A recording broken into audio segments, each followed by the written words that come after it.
लाल किताब क्या कहती है? कोई ऐसा कॉमन ऐसे लोगों के लिए उपाय भी है जिनके घर में रोज का झगड़ा है, उस झगड़े पे काबू पाया जा सके, प्यार से रह सके वो लोग?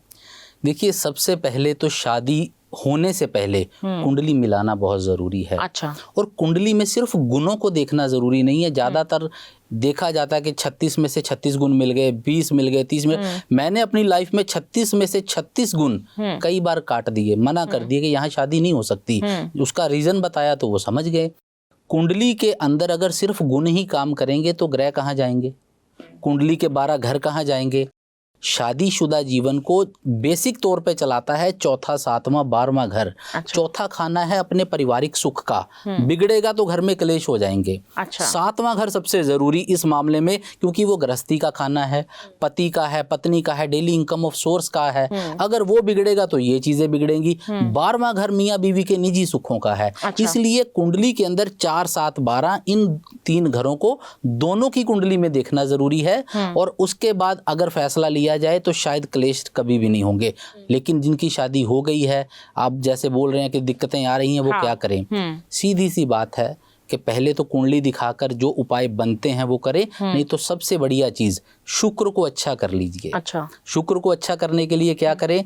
सबसे पहले गाय की सेवा जरूर करें। एक नियम बना लिया जाए कि एक शुक्रवार हमने गाय को चारा डालना है, गाय की सेवा करनी है। दूसरे शुक्रवार पति पत्नी मिलके लक्ष्मी मंदिर जाएं। अच्छा। वहां पर जाकर मिश्री और सफेद बर्फी का प्रसाद चढ़ाएं। और उसके बाद कभी कभी पानी के अंदर क्रीम, चंदन का लेप और इत्र मिलाकर शिवलिंग पर चढ़ाएं। अच्छा। अगर ऐसे ये वाले उपाय जो शुक्र से संबंधित हैं पति पत्नी करेंगे तो पक्की बात है कि इसके अंदर कभी भी नुकसान नहीं होगा। एक चीज मैंने और देखी है, आजकल बेडरूम के अंदर अटैच बाथरूम है। हाँ। ये चीज भी कहीं ना कहीं मैरिज लाइफ को डिस्टर्ब करती है। अच्छा। क्योंकि बाथरूम देखो, पहले जमाने में घर से बाहर कोने में होता था। हाँ, अगर आप बाथरूम को अटैच कर रहे हो तो राहु को शुक्र के साथ जोड़ रहे हो, दिक्कत कर रहा है। अब बेडरूम के अंदर नीले पर्दे, नीली बेडशीट, नीले पेंट नहीं होने चाहिए, वो भी राहु का टच है। तो इन चीजों का परहेज रखें तो कोई दिक्कत नहीं। जो उपाय बताए हैं ये बेहद कारगर साबित होंगे। अब लाल किताब के अकॉर्डिंग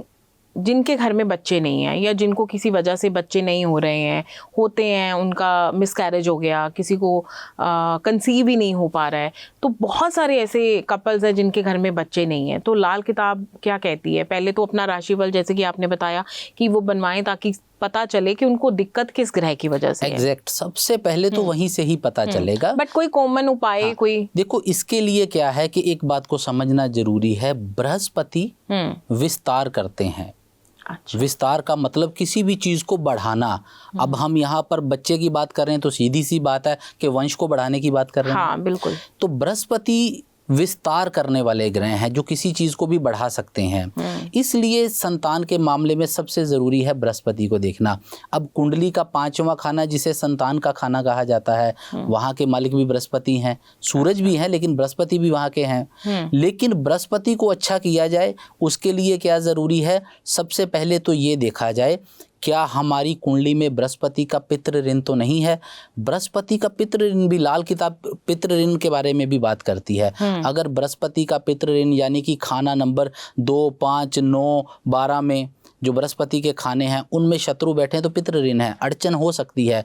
जो लोग पीपल कटवा देंगे, अच्छा। जो लोग अपना धर्म बदल देंगे, जो लोग ब्राह्मण को परेशान करेंगे, जो लोग मंदिर तोड़वा देंगे, तो कई बार ऐसा होता है कि उनके बृहस्पति का दोष लगता है, जिसका कारण ये हो सकता है। तो खास तौर पर वैसे तो कुंडली के मुताबिक देखना जरूरी है, लेकिन यदि आप अपने कुल पुरोहित को पूजते हो, आप पीपल की सेवा करते हो, केसर का सेवन करते हो, केसर का तिलक लगाते हो, तो संतान होने की संभावना बढ़ जाती है।